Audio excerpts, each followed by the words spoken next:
नूरशाह को ईश्वर का रास्ता दिखाने के पश्चात श्री गुरु नानक देव जी ढाका पहुँचे।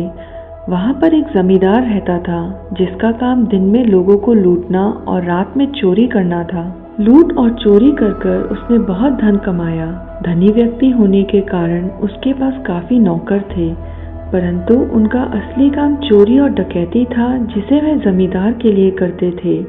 उस जमींदार को जाने कैसा भ्रम हो गया था। वह सोचता था कि बुरे कर्मों के पापों को अच्छे व भलाई के कार्यों से धोया जा सकता है। मैंने बहुत समझदारी करी है कि जो मैं लोगों को मुफ्त में भोजन करवाता हूँ, गरीबों की सहायता करता हूँ। एक तरफ बुराई करो और दूसरी तरफ भलाई करो।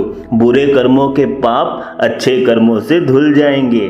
खाना खिलाओ, सभी को खाना खिलाओ, कोई भूखा पेट ना जाए। उस जमींदार का नाम भूमिया था। उसने गांव के लोगों को कह रखा था, जो भी गांव में साधु आए, फकीर आए, उसे मेरी कोठी में भेजो। उसे कोई भोजन नहीं देगा, और हाँ, किसी ने देने की कोशिश करी तो मुझसे बुरा कोई नहीं होगा। जो भी साधु फकीर आएगा वह मेरे यहीं भोजन करेगा। मेरी रसोई व घर साधु संतों के लिए हमेशा खुली है। उसकी रसोई में रोज भोजन करते थे और वह मूर्ख यह सोचकर रात में चोरी करता था कि अगर धन नहीं होगा तो लोगों को मुफ्त भोजन कैसे मिलेगा। श्री गुरु नानक देव जी को जब भूमिया जमींदार के बारे में पता चला तो वहाँ के भोले भाले गांववासियों को वे उस मूर्ख अन्यायी से मुक्त करवाने के लिए वो उस गांव में पहुँचे। जब श्री गुरु नानक देव जी के कर कमल उस गांव में पड़े, पास ही में रह रहा एक व्यक्ति उनके पास आया। वह उन्हें देखकर बहुत प्रसन्न हुआ। कितना नूर है इस संत के चेहरे पर। मैंने बहुत से संत देखे, पर ऐसा संत मैंने कभी नहीं देखा। मैं कितना बदनसीब हूँ कि आप जैसा संत मेरी कुटिया में आया और मैं आपका स्वागत नहीं कर सकता, भोजन नहीं करा सकता। गुरुजी ने पूछा, ऐसा क्यों? दरअसल हमारे गांव में एक जमींदार है जिसका नाम भूमिया है। उसने एक बहुत ही बड़ी रसोई चला रखी है जहां पर साधु संत फकीर मुफ्त में भोजन करते हैं। उसने पूरे गांव को यह आदेश दे रखा है कि गांव में कोई भी साधु संत फकीर आए, उनका आदर सत्कार कोई ना करे अथवा उस संत को उसके घर तक पहुंचा कर आए, ताकि वह उनकी सेवा कर सके और पुण्य कमा सके। इसलिए हे ईश्वर रूपी संत, मेरे साथ चलिए, मैं आपको वहां ले चलता हूँ।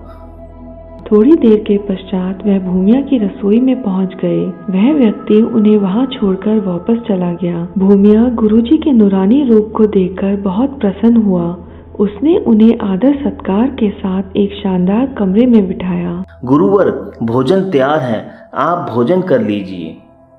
गुरुजी बोले, ईश्वर भला करेगा। पहले तुम यह बताओ, तुम्हारा काम क्या है? जीविका चलाने के लिए तुम क्या करते हो? यह सुनकर भूमिया का दिमाग सुन पड़ गया।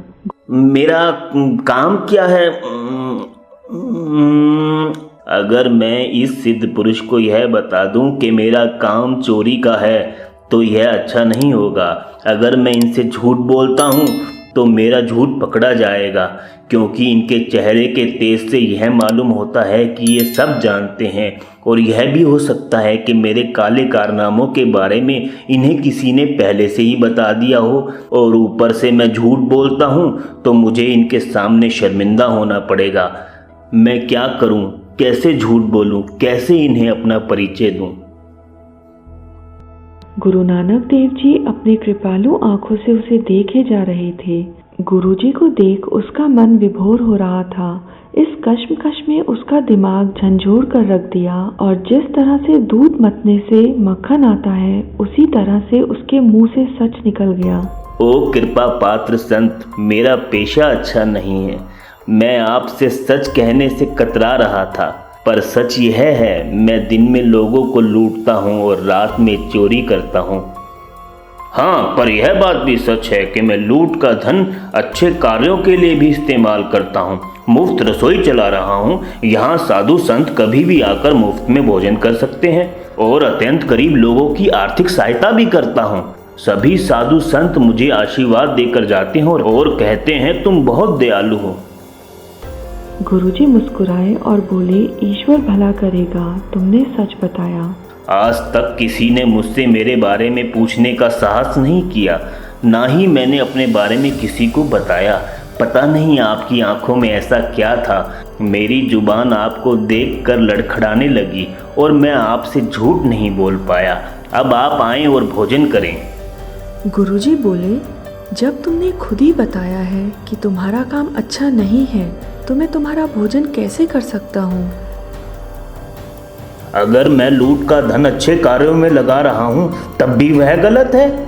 जब तुम लोगों को मारते हो, उनकी हत्या करते हो, वो दुखी होते हैं, उनका पूरा परिवार कष्ट सहन करता है, बच्चे अनाथ हो जाते हैं। तुम ऐसे धन से अगर पुण्य कमाना चाहोगे तो तुम्हें पुण्य कैसे मिलेगा? यह सोचकर भूमिया दुखी हुआ, परंतु वह गुरुजी से बोला, मैंने बुरे काम किए हैं, इसका मुझे दुख है, परंतु आप भोजन कर लीजिए, मुझे खुशी मिलेगी। भूमिया, तुम बुरे कर्म छोड़ दो, तभी तुम्हें खुशी मिलेगी। तुम्हें तुम्हारे बुरे कर्मों का फल खुद ही भुगतना होगा, ना कि उन्हें जिन्होंने तुम्हारा यह भोजन किया है।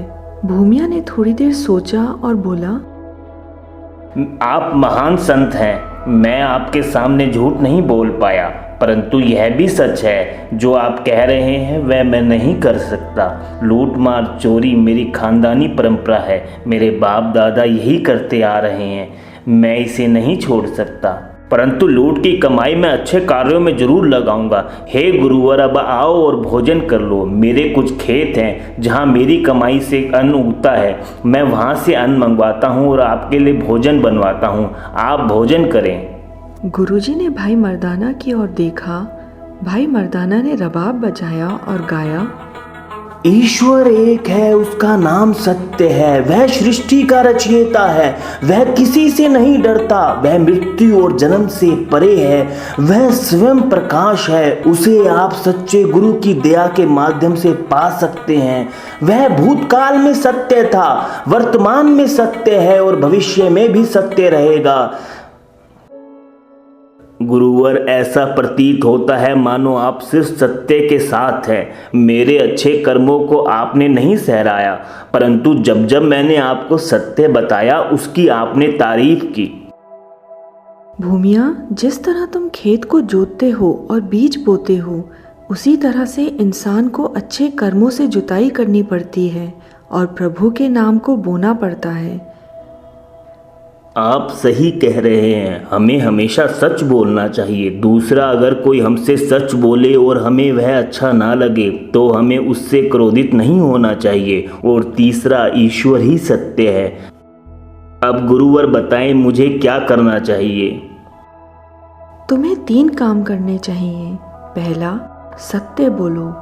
दूसरा, जिसका नमक खाओ उसे कभी धोखा मत दो। तीसरा, दूसरों के प्रति दया रखो, तुम्हारी वजह से किसी को कष्ट ना हो। गुरुवर, पहला सत्य तो यह है, मैं चोरी नहीं छोड़ सकता।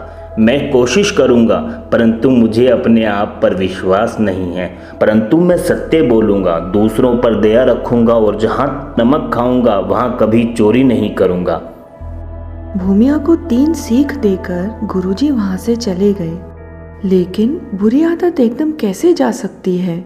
अगले दिन वह बहुत सुंदर कपड़े पहनकर अमीर आदमी बनकर राजा के महल में चोरी करने गया, परंतु राजा के सिपाहियों ने उसे पकड़ लिया।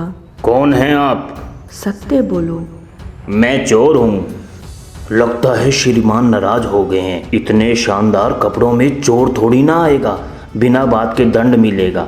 मुझे माफ करें, आप अंदर तशरीफ रखें। बड़ा जमींदार होने के कारण वह महल के चप्पे चप्पे से वाकिफ था। वह वहां पहुंचा जहां खजाना था। उसने वहां चोरी की और जैसे ही वहां से निकलने लगा, उसे सोने की प्लेट में सफ़ेद खाने की चीज़ दिखाई दी। उसने उसे उंगली से चखा। ओह, यह तो नमक है। जिसका नमक खाओ उसे कभी धोखा मत दो। वह सारा धन छोड़कर वहां से निकल गया। महल में चोर आया था, यह बात राजा को पता चली। महल में चोरी करने की हिम्मत किसने की है? जल्द से जल्द चोर को सामने लाओ। सिपाही चोर ढूंढने के लिए लोगों को बुरी तरह मार रहे थे। जब यह बात भूमिया को पता चली तो उसे गुरुजी का तीसरा वचन याद आया, दूसरों के प्रति दया रखो, तुम्हारी वजह से किसी को कष्ट ना हो। वह तुरंत राजा के दरबार में शानदार कपड़े पहनकर पहुंच गया। महाराज, मैंने ही आपके महल में चोरी करने की कोशिश करी थी। आपके सिपाही जिन्हें मार रहे हैं, आप उन्हें छोड़ दो, वो निर्दोष हैं। आप जो सज़ा देना चाहते हैं मुझे दें। मुझे बहुत हैरानी हो रही है, चोरी करने पर चोरी नहीं करी। तुम यहाँ से बचकर निकल गए थे, परंतु खुद यहाँ आकर अपना जुर्म कबूल कर रहे हो, ऐसा क्यों? महाराज, जब मैं यहाँ आया, आपके सिपाही ने मुझसे पूछा तुम कौन हो, तो मैंने उसे सच बताया और कहा मैं चोर हूँ। फिर भी मुझे उसने अंदर जाने दिया। मैं नहीं जानता ऐसा उसने क्यों किया। जब मैं चोरी कर रहा था तो थाली में पड़ा नमक मैंने चख लिया और मैंने सारा लूटा हुआ धन वहीं छोड़ दिया, क्योंकि मेरे गुरु ने मुझसे 3 वचन लिए थे। पहला वचन, कभी झूठ ना बोलूं। दूसरा वचन, जिसका नमक खाऊं उसे कभी धोखा ना दूं। और जब मेरी वजह से गरीब निर्दोष लोगों को सज़ा मिल रही थी तो मुझे गुरुजी का तीसरा वचन याद आया कि सभी पर दया रखो, तुम्हारी वजह से किसी को कभी कोई कष्ट ना पहुँचे। मेरी वजह से लोगों को सज़ा मिल रही है, इसकी वजह से मैं अपना गुनाह कबूल करने आपके सामने आ गया हूँ। एक चोर को इतना ज्ञान देने वाला कौन है?